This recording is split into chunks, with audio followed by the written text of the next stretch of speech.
Good afternoon, and welcome to Wednesdays at the Center, a series hosted by the John Hope Franklin Center and the Duke University Center for International and Global Studies.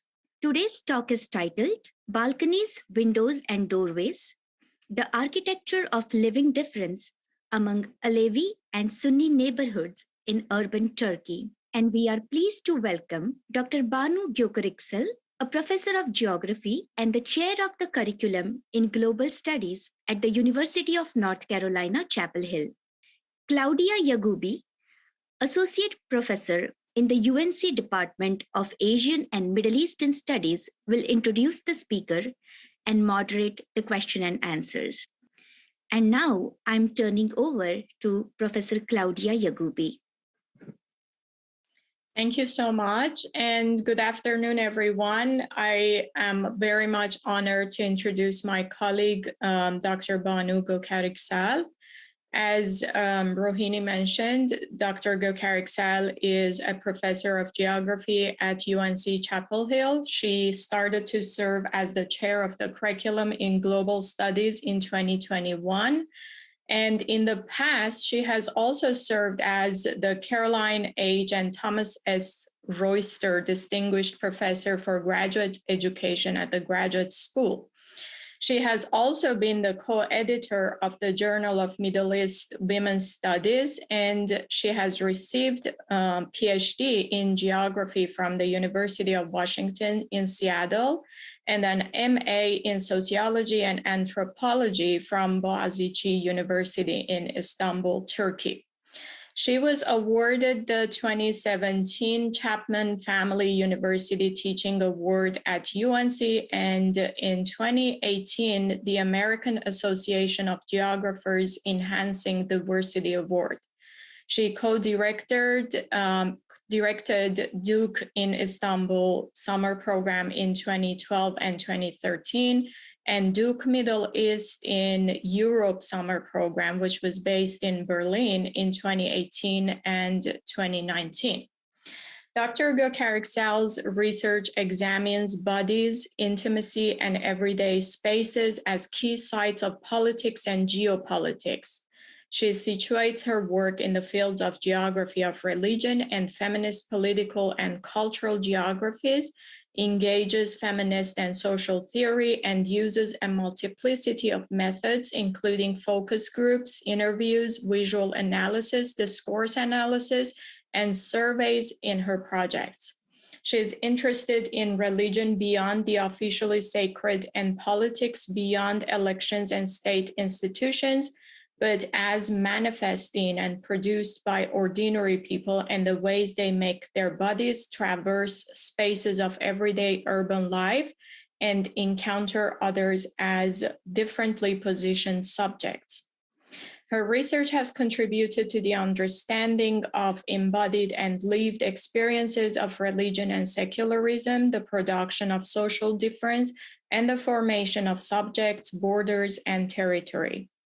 Her research trajectory started with a focus on Turkey to study contemporary formations of Muslim femininity during a time when being a Muslim woman was and remains a highly contested geopolitical issue. In a series of editorials and articles, she has also analyzed the embodied, racialized, and gendered politics of populist political movements from Trump to Erdogan, as well as feminism and social justice. She co-edited a book titled Feminist Geography: Unbound Discomfort, Bodies, and Prefigured Futures for West Virginia University Press, published in 2021. She collaborated on a special issue on security, violence, and mobility, the embodied everyday politics of negotiating Muslim femininities, for the journal called Political Geography. And she's currently working on a book with Anna Sikor, tentatively titled The Neighbor Paradox: Living with Difference in Urban Turkey. As you can see, we are really in for a treat today, and please join me welcoming Dr. Gökariksel.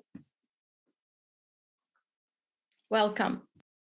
Thank you so much, Claudia. It's wonderful to be here and see actually so many people that I haven't seen in a while and meet some of the people that I know only over Twitter. So it's really nice to have this opportunity to share this work, and I'm looking forward to getting feedback.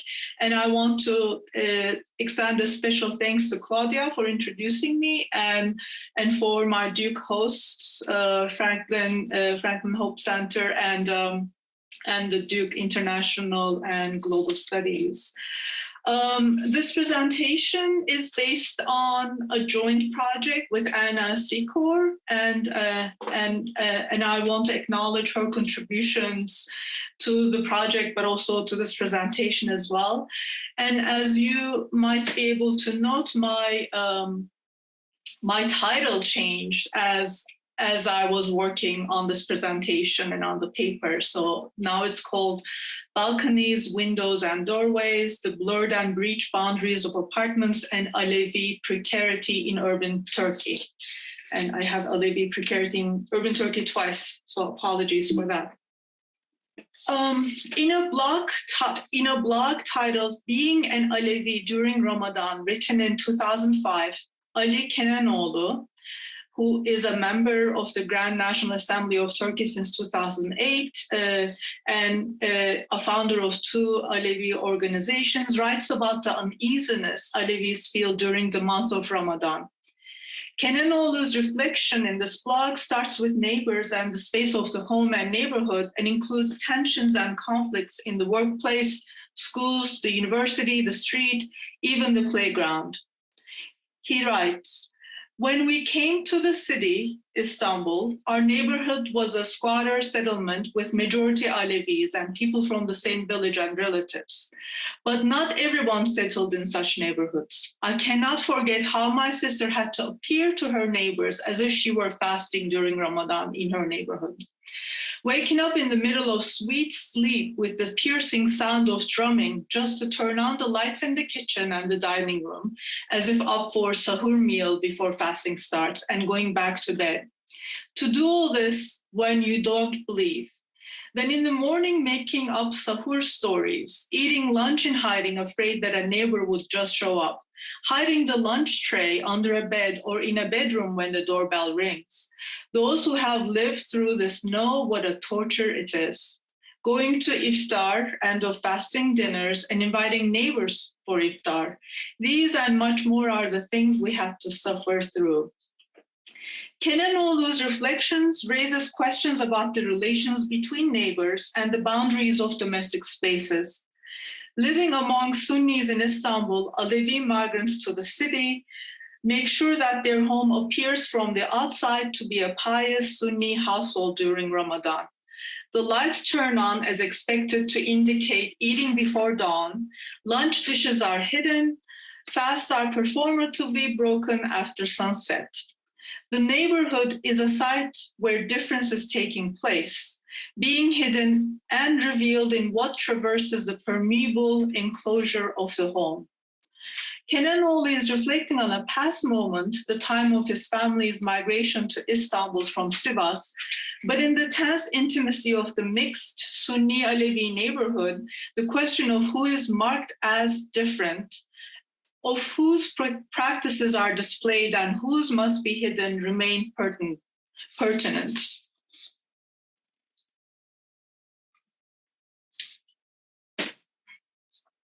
Today, I'll focus on relations between neighbors and the spaces of the home and neighborhoods as central to the production of Alevi precarity.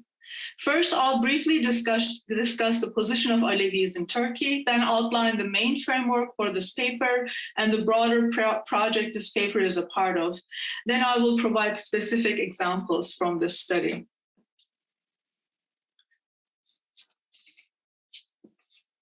When Kenanoğlu refers to the things we had to suffer through, he's certainly referring to the anxiety of moving into Sunni-dominated neighborhoods as a migrant.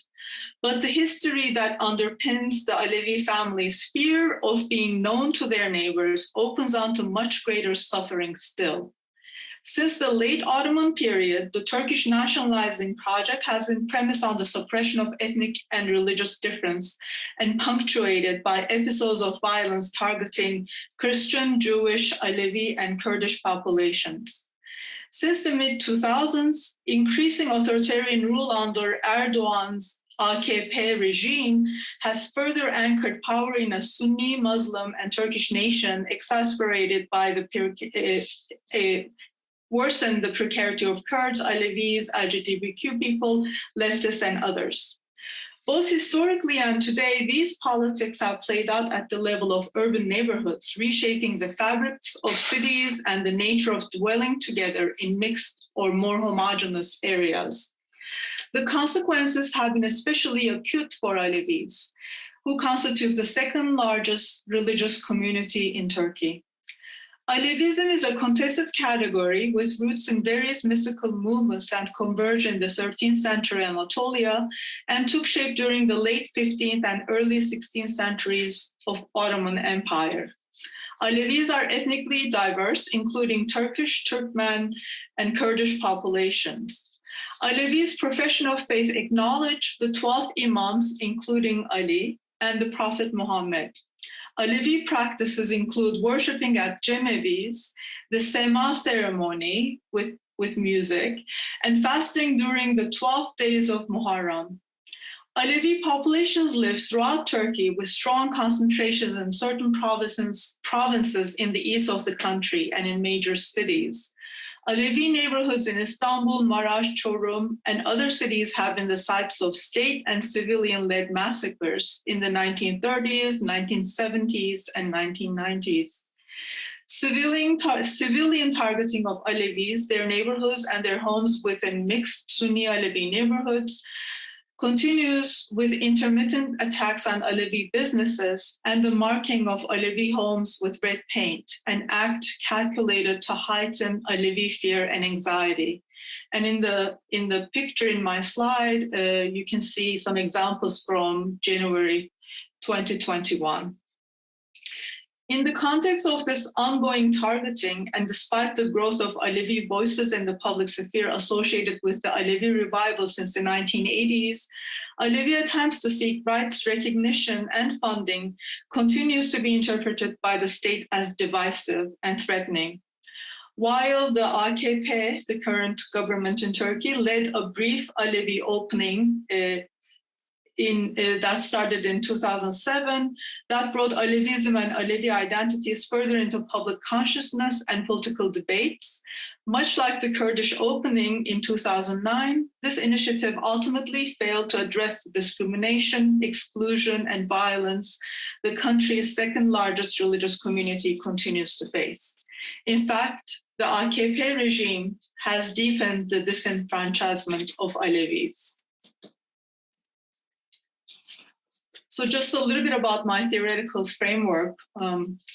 Neighbors are the most proximate other and therefore central questions of living with difference. Despite strong ideals of neighborliness that emphasize thick social bonds of trust and care between neighbors in Turkey and elsewhere, we find neighboring to be an ambivalent relation. Neighboring raises the question of ethics, that is, how to respond to another who is both familiar to and different from oneself. And this question is answered in sometimes surprising ways. Stories that we heard of neighbors becoming close, only later to discover hidden identities and prejudices, or of neighbors becoming fearful of one another at times of heightened political tension, such as the time of the attempted coup in the summer of 2016 in Turkey. All of these stories show how the entanglement of neighbors' lives, even when characterized by trust and care, can harbor this uneasiness and devolve into something more painful, even unbearable. Diverse public spaces of the city where one might encounter strangers different from oneself have been the traditional locus of liberal democratic politics and ethics. For example, Marshall Berman, Craig Calhoun, Habermas all focus on these public spaces. While it is true that bustling city centers may be places where people share streets, shops, parks, and walkways with others different from themselves, it is in spaces of proximate dwelling where lives are practically and sensorially entangled. The lights go on before dawn, the trays stash under the bed when a visitor arrives, the smell of cooking wafts between balconies. As much or more than in the public spaces of city life, it is in these intermeshed spaces of living, we argue, that difference is produced and becomes political. But more than simply noting neighborhoods as site of everyday politics, our aim is to show how the entangled spatiality of neighborhood life materially underpins the anxieties of neighboring itself and contributes to deepening precarity of minority groups like Alevis. The apertures of dwellings, windows, balconies, doors open and close. The membranes of separation are permeable. Sounds and smells drift across homes. Light seeps from behind curtains, and lines of sight connect interiors and exteriors. Daily comings and goings reveal the contours and events of neighbors' lives, whether or not these revelations are intended. Our argument is that the blurred and breached boundaries of homes and neighborhood life produce and redefine the precarity of those marked as different. Navigating this difficult interrelatedness, to borrow geographer Catherine McKittrick's phrase, neighbors are confronted with an unbidden intimacy with one another that calls forth questions of what boundaries can or should be defended, of the self, the home, the community, and of what responsibility they might have to one another. Addressing Alevi difference also brings in questions of sectarianism. Our study begins from critical work on sectarianism that has demonstrated how, as a political discourse, sectarianism shores up the domination of some groups over others, often in service of consolidating state power through the control and militarization of populations and territories. Just as Paul Gilroy writes regarding racism, the discourse of sectarianism has a constitutive power, shaping and determining social, economic, and political relations. Sectarianism from this perspective is a powerful bid to constrain difference, reducing it to a single dimension, sect, and often obscuring the ways that such identities have been constructed over time within systems of power and inequality. The research presented here is part of a larger project that examines the role of religion in public life and how difference emerges in encounters between ordinary people as part of daily life in Turkey. The fieldwork took place in 2013 and 2016, a period marked by mass protests in the summer of 2013 and the aftermath of a coup attempt in July 2016. During this time, political tensions ran high as the AKP tightened its grip on power, bolstered its nationalist and Sunni Islamist rhetoric, and silenced and persecuted those it saw as a threat. Erdogan and other political leaders often targeted Alevis through dog whistle and explicitly anti-Alevi statements. Minorities, including Alevis, felt scrutinized, surveilled, and threatened by an increasingly authoritarian state. Our study included a total of 32 focus groups with 315 participants in Istanbul, Konya, and Malatya. The focus groups were organized according to roughly defined and porous categories: gender, class, age, and religion. Thus, Alevis and Sunnis met in separate groups that were organized along lines of class, age, and gender in order to create, as much as we could, demographically similar groups within which participants would feel comfortable. Each group consisted 8 to 10 participants who did not previously know one another and came from different parts of the city to ensure anonymity and to provide a cross-section of the diversity in each city. As such, this is not a neighborhood study, but instead draws on conversations and narratives about neighbors and neighboring that emerge from multiply situated perspectives on the city. While focus groups has limitations, for example, it is less intimate than ethnographic or individual interview methods, Its strengths include providing a forum for the expression of diversity of opinion about controversial or sensitive topics. Focus groups were therefore suitable for our project, which aimed to explore how difference, religion, and politics were being talked about in urban Turkey at a time when these topics were intensely debated. For the purpose of this talk, I will focus mostly on focus groups with Alevis in Istanbul, and especially Alevi women in Istanbul.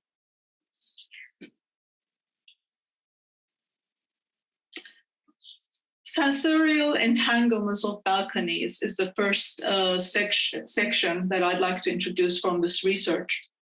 In the densely populated neighborhoods of Istanbul, the entanglement of dwelling spaces is multisensorial. Many of the people we talked to lived in medium-sized apartment buildings in densely populated neighborhoods that have come to dominate urban landscapes since the early republic. Apartment living places neighbors in close proximity. The porous edges of the home, balconies in particular, figured in stories of neighborhood life as places where people dry their clothes, air their carpets, eat meals in hot weather, nurture houseplants, smoke or just relax, interact with neighbors, and watch life as it unfolds in the neighborhood. On balconies, neighbors are exposed to one another and sometimes also to the street. Revealed in this way, ordinary practices, such as what one wears to lounge or whether one is taking a meal, can become charged with the politics of difference. Alevi women, for example, often mentioned how they did not feel comfortable stepping onto their balconies wearing shorts or smoking on the balcony, things they felt comfortable doing inside their homes or in Alevi-dominated areas, but not on their own balconies where they would be seen and judged by their Sunni neighbors. Likewise, our participants talked about seeing what others were doing on their balconies or seeing the goings-on of a park next door from their own windows and balconies, and sometimes becoming upset. As, for example, expressed by one older woman in Malatya, my neighbor's children do all sorts of things in their balcony. I mean, that should not happen. No one in this society would tolerate that. Similarly, the activities taking place in overlooked parks, such as lovers kissing or people drinking, were sources of frustration and outrage in some cases. In this sense, balconies become spaces of surveilling and surveillance, where the most intimate of habits can be taken as marking out differences that carry significant political and cultural meaning. As these examples indicate, what is gleaned by neighbors about one another's lives marks out differences not only between Alevis and Sunnis, but between the pious and the non-practicing, between families and youth, or between longer-term residents and newcomers. Indeed, other scholars of Turkey, such as Şerif Mardin, Amy Mills, and Özlem Öz and Mine Erdar, describe such dynamics as mahalle baskısı, neighborhood pressure, Binas Toprak as well.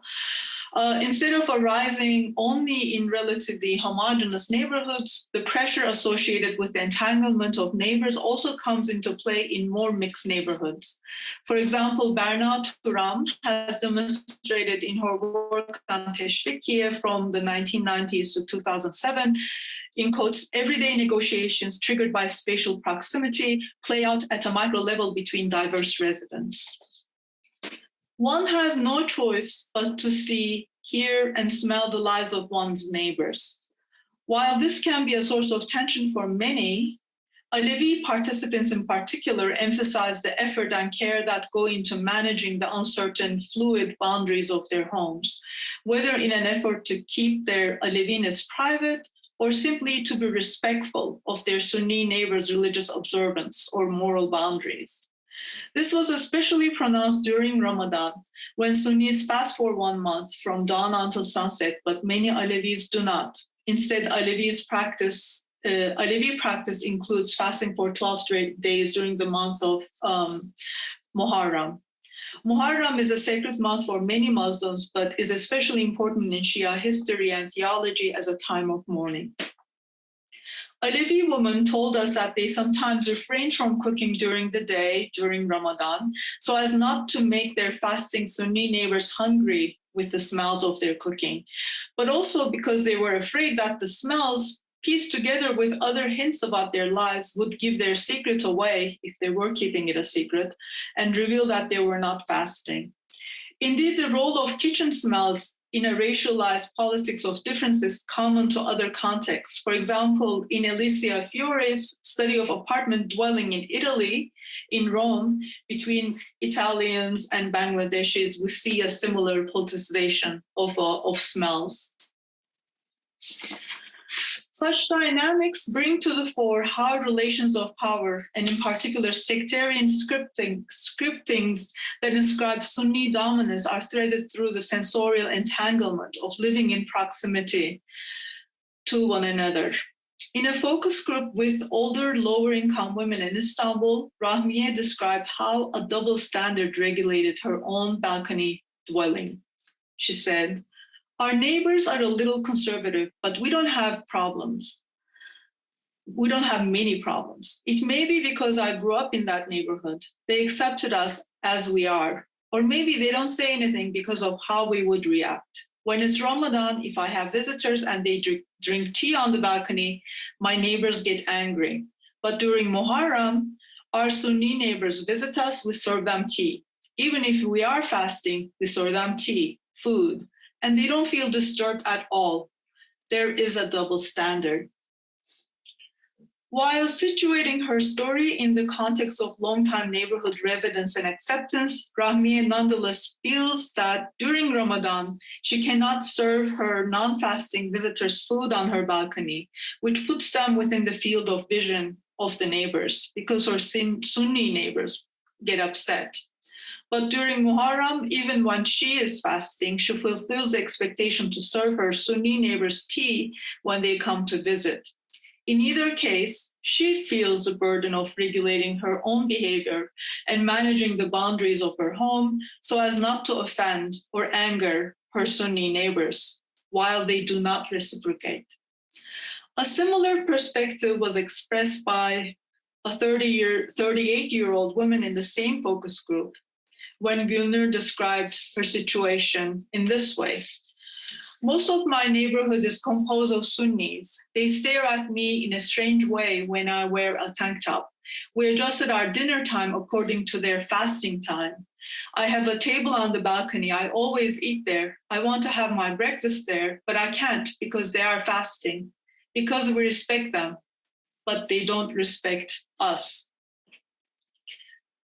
In the context of unavoidable entanglement, our research participants often invoke respect, saygı, as the crux of what they saw as being a proper relationship to others different from oneself. Indeed, we heard many stories of respect as a means of living together, a way to manage the close but at a distance relationship between neighbors.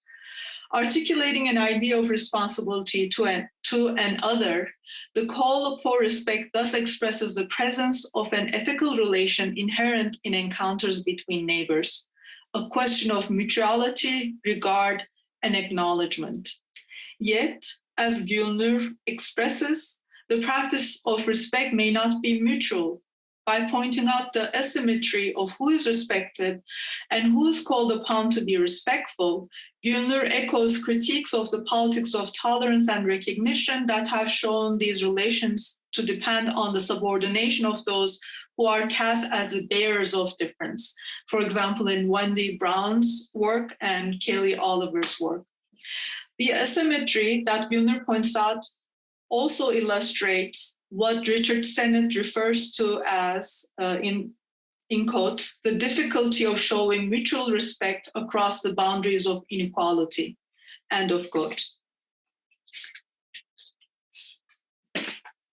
That the asymmetry of respect or accommodation is part of how Sunni dominance is expressed in social life was apparent to our participants. Along these lines, our participants connected what they experienced as a lack of respect to the absence of attention to Muharram more broadly in Turkey.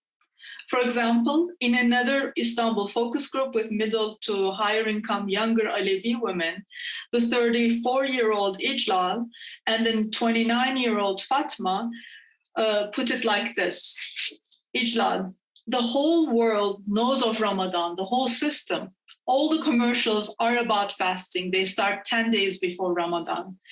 But nobody knows about Muharram. We die of hunger and thirst until 9 p.m. while everyone eats and drinks in the street. They smoke, drink water. Nobody is aware of our fasting. Fatma, we are not respected. The ethics of neighboring, and therefore the question of to whom respect is owed, is thus inscribed within a broader social context in which Sunni Islam is recognized, celebrated, and state-funded, while Alevism is invisibilized. But it is not only that neighborhood relations reflect this wider milieu. Our point is that, in fact, neighborhood spaces, the liminal enmeshed spaces of dwelling, are significant sites where the politics of difference is taking shape and having effects.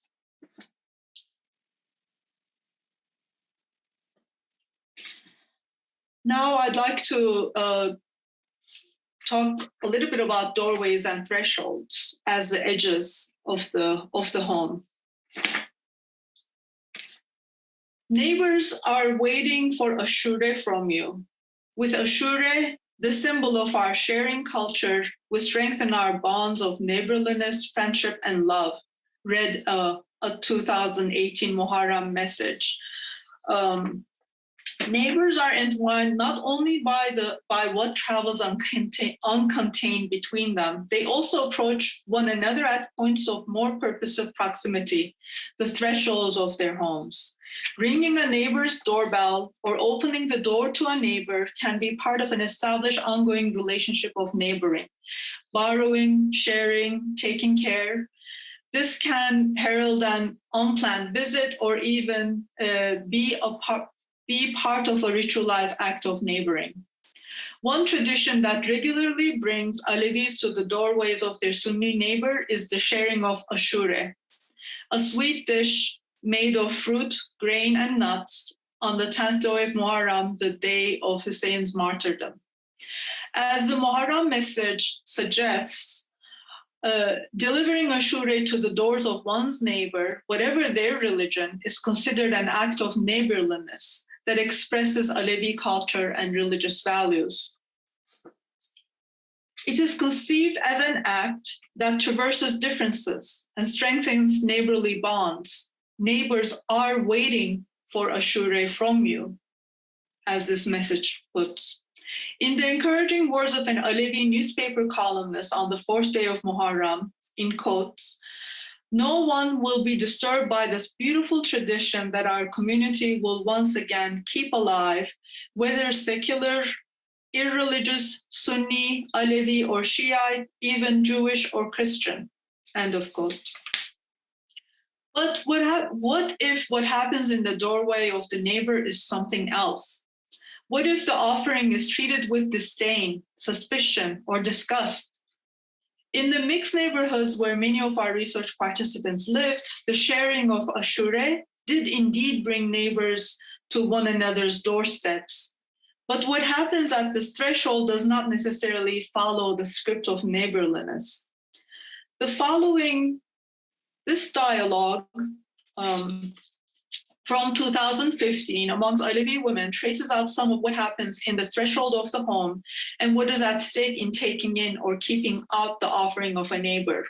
The three main speakers, Melis, Aleyna, and Gülten, are all Istanbul born, but from families originally from Malatya. They discuss their relations with neighbors in the mixed Istanbul neighborhoods of Ok Meydanı, Kağıthane, Ali Beyköy, and Kartal, where they live. Melis says, "But so far we have only spoken of the bad side. But there are good people too. We have Sunni neighbors, for instance. They used to visit us during the 12 days that my husband fasted during Muharram and bring us food for dinner. There are various kinds of people. There are some who eat the food we send them. There are also some who say the Alevis are actually very good people." Islam says, "And some who take the food, throw it out." Aleyna, "For example, when we cook Ashure, we have many neighbors who refuse to take the dish we offer them, or those who refuse the sacrificial meat we offer them." Moderator, "Why take the food and throw it out?" Sezen, She would take it not to offend you, Tuba, then throw it in the garbage bin. Moderator asks, how do you know about this? Does she tell you this is what she does, for example? Gülten. There are some who talk about it. There's this neighbor of mine. She says the woman just sneered and threw it out even before she closed the door. She says, I wish she had not accepted my Ashure. Let a bird have it at least. Why throw it in the garbage? I put so much effort into it, and I do it by way of worship, don't I? You could put it out for a bird to eat. A bird would eat it, a cat would eat it, some living creature would eat it, right? But what did you do? You threw it in the garbage. If you don't wish to take it, Selda, they consider it unclean. What happens at the threshold, food offered, food accepted, if only not to offend, or a sneer and a show of throwing it away, makes doorways significant spaces of encounter and necessarily of ethics. While Melis's intervention is to highlight the goodness of her Sunni neighbors, there is nonetheless an ambivalence in her statement that comes through in how it is qualified. There are some who eat the food. There are some who say Alevis are actually good people. While there appears to be no question of Melis's family appreciating the dinners that her Sunni neighbors bring to them during Muharram, that some Sunni families accept food brought to them by Alevis is taken as a mark of their exceptional goodness. The asymmetry of tolerance and recognition is manifest in the differential that appears between those who are in the position to extend acceptance and those who are in need of it. This again goes back to Wendy Brown and Kelly Oliver and others. When a Sunni neighbor either accepts or offers food, they are cast as exceptionally good, while the question of whether Alevi food will be accepted at all cuts to the heart of what happens at the threshold. While light, sound, and smell sensorially enmesh the space of neighborhood living, such entanglements become even more visceral in the question of whether one ingests or wastes a neighbor's offering of food. The throwing away or refusal of food made by Alevi neighbors was something we heard many, many times in conversations both with Sunnis and Alevis. The rejection of Alevi food on the basis of cleanliness activates discourses of purity and abjection that are called upon to secure the precarious boundaries of the home, the body, and the self. Objection is concerned with the unsettling of boundaries of the self and the body. It expresses a border anxiety about the encroachment of something that is contaminating. When directed at others has been associated with the formation of racism. The pain that comes through in Gülten's plea for what might be taken as a minimal admission of the goodness of her offering, some living creature would eat it, right, suggests how much is at stake in the response to the other that is enacted in the intermingled spaces of neighborhood dwelling. The sharing of Ashure both expresses ideals of neighborliness and gives rise to an encounter on the edges of what cannot be fully sealed off. For some, this doorway encounter is one in which Sunni prejudice against Alevis is enacted and underlined. For others, such stories only reinforce their attempts to hide their Alevism from their neighbors. And more broadly, the pain of what can happen at this threshold underlines the power of Sunni neighbors to dictate the terms of how Alevi difference may manifest, that has become perceptible in neighborhood spaces or even within the porous bounds of their own homes. In conclusion, what we find from our study is that for Alevis in Turkey today, neighboring takes place in an atmosphere of fear and precarity, an atmosphere within which Alevis experience uneasiness, even in situations of long-standing familiarity. Further, we find that dominant logics of difference in Turkey continue to inscribe Alevis within a discourse of sectarianism in which they themselves are made responsible for their precarity, made bearers of a dangerous difference that is somehow their own responsibilities to suppress. And the stories analyzed here show the extent to which Alevis go to suppress their Aleviness and to comply with Sunni norms and expectations in order to survive. The stories also show that dwelling together in close proximity and with porous borders in apartments of densely populated neighborhoods form the material architecture of encounters between neighbors. The unique architecture of these spaces is defined by fluidity and uncertainty that defines complete control over them. This border requires work and always incomplete and anxiety-provoking. However, the solution is not thicker walls or more solid borders, even if that were possible. In the wake of all the violence Alevis have faced and continue to face, silence and invisibility is simply not a viable option for the future of Alevis in Turkey. Building on Alevi claims for rights and recognition, what is necessary is a collective constitution of an everyday politics of difference that allows Alevi difference to be woven into the fabric of neighboring relations rather than appearing as a rupture, and that allows Alevis and others to feel safe in their homes, whether in mixed or homogeneous neighborhoods, even in times of polarization and uncertainty. This study shows the need for a politics of difference that is rooted in entanglement, but based in mutuality rather than anxiety. Blurry boundaries between neighbors are not a problem to be solved. They are and can be grounds for something better. While such a politics of difference has not been realized in Turkey today, it is our hope that by demonstrating how difference takes shape within the ambivalent intimacies of neighbor relations and in the fluid space of neighborhoods, our analysis might contribute to thinking through alternative modes for living with difference. Thank you. And I have many people to thank, including the research, the funders of this research, National Science Foundation and National Geographic Society. Sosyal Araştırmalar Merkezi is a research institution in Istanbul who provided assistance with the survey and the focus groups that we conducted for this research. Suat Jabir, Devran Koray Öcal, Betül Aykaç are graduate students who have worked at different parts of this research project.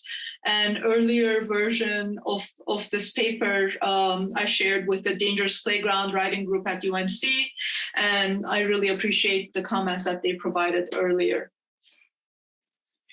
Thank you so much. I look forward to your questions and comments.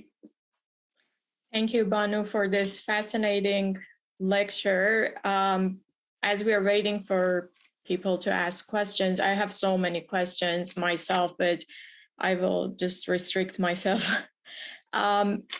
Your talk reminds me of the relationship between Muslims and other religions in Iran also. And for example, Armenians, and the difference in the exclusion on the basis of purity in terms of food, especially. I remember, for example, my colleagues would not take food from me at workplace. And it's so interesting, but it's also, in Iran, the stores, especially food stores, are marked. So I'm wondering if something like that also exists in Turkey in terms of, in Iran, the food stores say that this is for religious minorities, this specific store in terms of preparing food. Is that something that happened, like also exists in Turkey?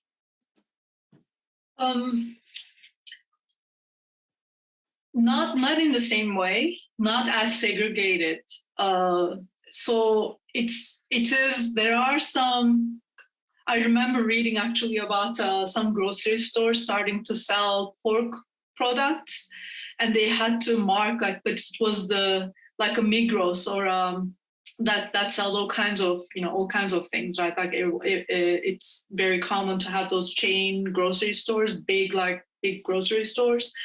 And this became really controversial because even though it was separated in one aisle and really clearly marked, it became a huge issue, and people were really concerned about whether they could still continue to shop in that big grocery store in that way, and because of that, pork products that Muslims do not eat, and it's just it's a really interesting question because there are so many kind of in Turkey, because these populations have lived together for so long too and have existed together.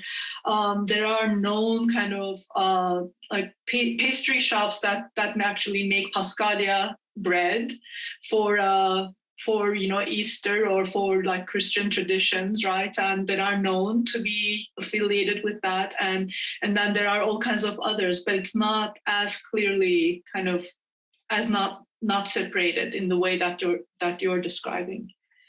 So I think it's much more kind of mixed and much more fluid in Turkey. So we have a question from Dr. Cook. Thank you for this fascinating and provocative talk. You have focused on Alevi Sunni neighbors. Have you also studied other neighbors such as Kurds, Armenians, Shiites?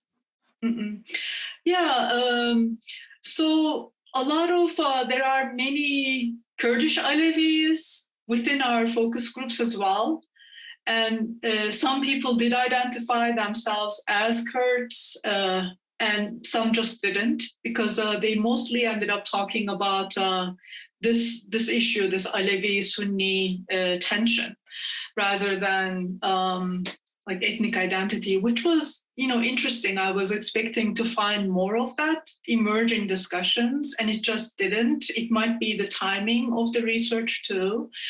And people did mention Armenians, and there were stories of working for like an Armenian, Armenian-owned workplace, and or having Armenian neighbors, but they were not the dominant theme. There were also mentions of LGBTQ neighbors and discussions around like what are those boundaries, like when does it actually become a problem to have that neighbor.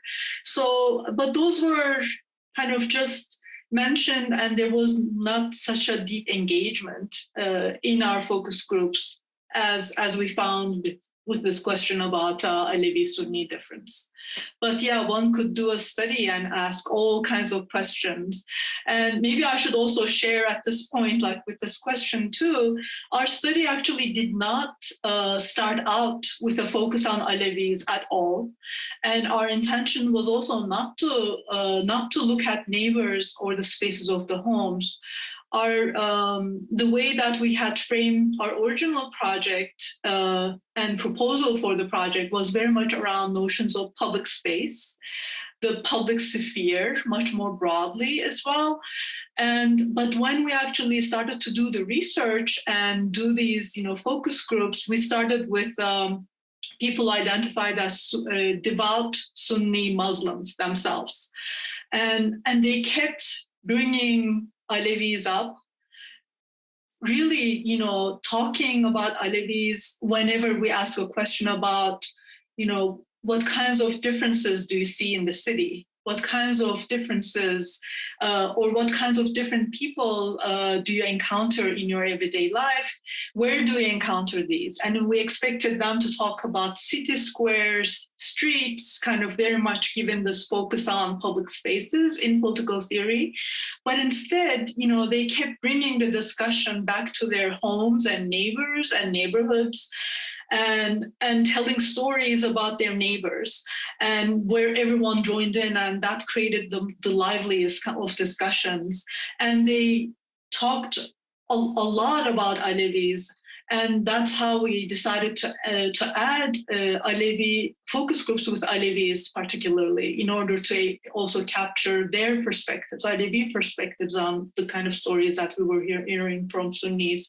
So this kind of, we came to this like focus very much following where the research took us and just kind of following people's stories and interest and really diving into those. But I can imagine, similar projects could be framed around these questions of, Kurds and Armenians and, other kinds of populations living in urban Turkey today.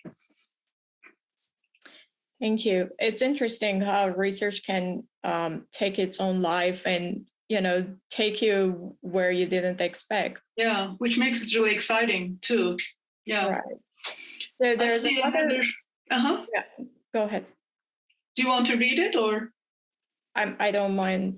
Yeah. Okay. So there's another question about fasting of Sunnis. The secular Turks who don't fast in Ramadan experience same kind of reactions from practicing Sunni Muslims. Yes, exactly. I think a lot of people. It's actually Ramadan started last weekend, and I've been following all the comments, on social media from people in Turkey, and there's so much of this. Also, non-practicing Sunni Muslims or people who identify themselves not even, like Sunni Muslim anymore, right? They do face similar kind of pressures. Yeah, so and I think that is a really, great point, and it can be the common ground for solidarity to form between these, different groups of people against this kind of hegemony of Sunni Muslim domination. So I'll ask one more question. Sure. You mentioned that, about the neighbors and that they have lived with each other, like coexisted for years and for centuries. I'm wondering if, this kind of relationships, which are very volatile kind of relationships, drive the communities to leave the neighborhoods and then create this specifically like Alevi neighborhood or Sunni neighborhood and, kind of segregated. Yeah, so there are definitely segregated neighborhoods. And one of the most striking things in the research was how easily people name those neighborhoods in Istanbul and Malatya. In Konya, people denied that there were any Alevis in Konya, although they were, and one of them ended up in our focus group. And he was very vocal and really talked about, yes, like there are Alevis, but he also fasted during Ramadan and went to the mosque. So it was also a very different kind of Alevism. But in Istanbul and Malatya, people immediately named the neighborhoods where Alevis were the dominant population and they lived more comfortably.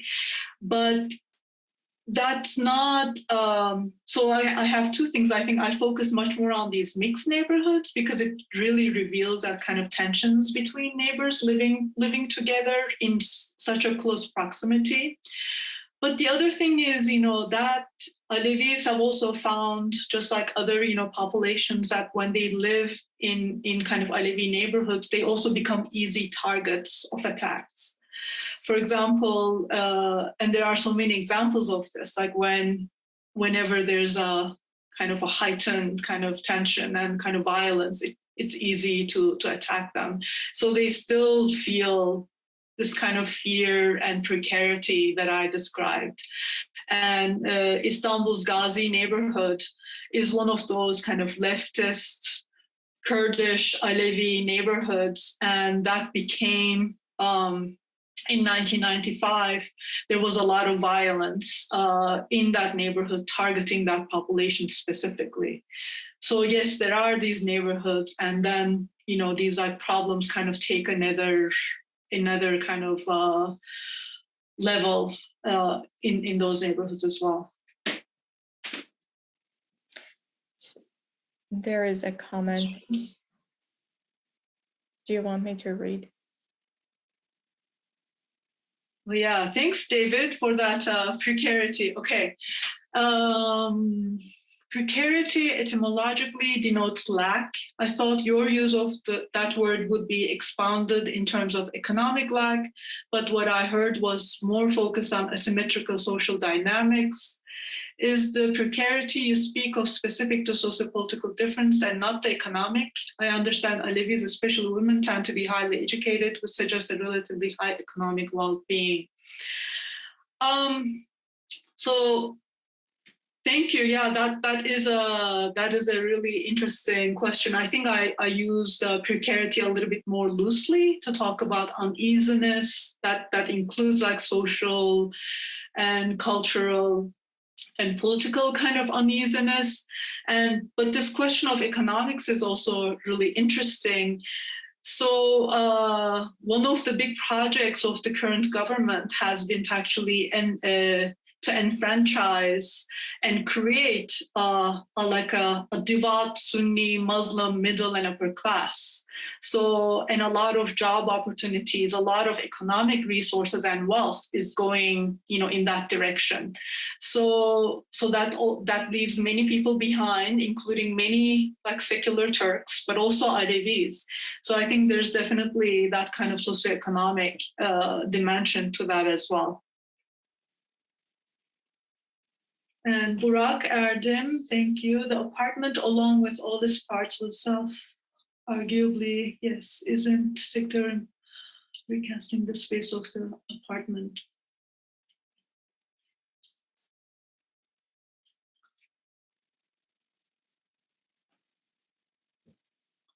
Burak, do you mind explaining this last bit, recasting the spaces of the apartment? How is it recasting, you think, if you don't mind talking, turning your mic on? Oh, okay. Sure, absolutely. Yeah, Banu. Yeah, very good. Well, by the way, thank you. Thank you very much for this talk. Yeah, I mean, I think in terms of this notion of acting these types of sectarian identities out in the spaces of the apartment, whether it's at the threshold, in the doorway, or on the balcony, which I think is actually really interesting that the balcony continues to be a public space, which you spoke about. I think that's important to acknowledge, that it doesn't sort of turn itself back to the street. I think that's very interesting. A very different mode of domesticity than we find, for instance, in suburban United States and so on. But even, if the apartment in the 1950s emerged as a symbol of Republican urbanite identity, kind of recasting, reshaping, rethinking the spaces of the balcony, for instance, through various types of uses and furniture, and turning it into an enclosure and so on. It's actually kind of is that a way to kind of contest secularism and Republican identity and so on to begin with, and then you look at very nicely kind of the various sectarian identities that's performed there, one as opposed to the other, and there's kind of a contestation and tension between those. But even just acting these out to begin with, is that a mode of actually contesting republicanism? Coming back to that question that I think that came up in terms of Sunni dominance over secular identities at this point. Yeah, I think it is in a way like happening, right? Like so your question is making me think of Sibel Bozdoğan's work and the architecture of early Republican Turkey, that was very much about actually creating this new architectural styles and new ways of living. And but I wonder, like, given what we know about the violence against Alevis during that early Republican time too, like how much how much of that was also kind of yes, like valorizing this image of the new, Turkish women, Turkish men, that was secular and modern. But at the same time, it was kind of Sunni identity was very much part of that like nationalist project, and Alevi identities were expected to be suppressed as well. So it was always kind of there. But I do see your point about like how maybe the balconies are as these like it is in a way like recasting of those spaces with this increasing emphasis on imposing in a way like devout Sunni practices or performativity of this kind of religious devotion that we see much more in the last like AKP regime, with the AKP regime. So there's definitely more emphasis on that, and many people are feeling this, not only Alevis, but all these like different groups who do not fit into that mold. But then, so there's that kind of common ground, and which I see as really important for forming, as I mentioned, like solidarity. But at the same time, like there's also something really interesting going on and important going on about the positioning of Alevis and the need to actually to recognize this kind of uncertainty and fear that they live in, and to build from that, like to really take responsibility for that and change that as well. So we are at the end of our time, but there's one question if you want to. I don't think I can answer that question. David will answer his own question. Can SMAs be Republicanized? I don't know. Well, thank you so much. Thank you. Banu, this was great. And I'll hand it back to Rohini. Thanks a lot, Claudia. Thanks for the questions. Really helpful. Thank you. Thank you, Professor Gökariksel and Professor Yagoubi. And thank you to all the attendees who joined us today. Next week on April 13th, we will wrap up the Spring 2022 Wednesdays at the Center series. We are extremely thrilled to host award-winning filmmaker, Mr. Bennett Singer, who will present clips from his documentary work in a talk titled Speaking Truth to Power, Activism and Social Change in the Films of Bennett Singer. Thank you again, and we hope to see you next Wednesday. Have a great day. Thank you.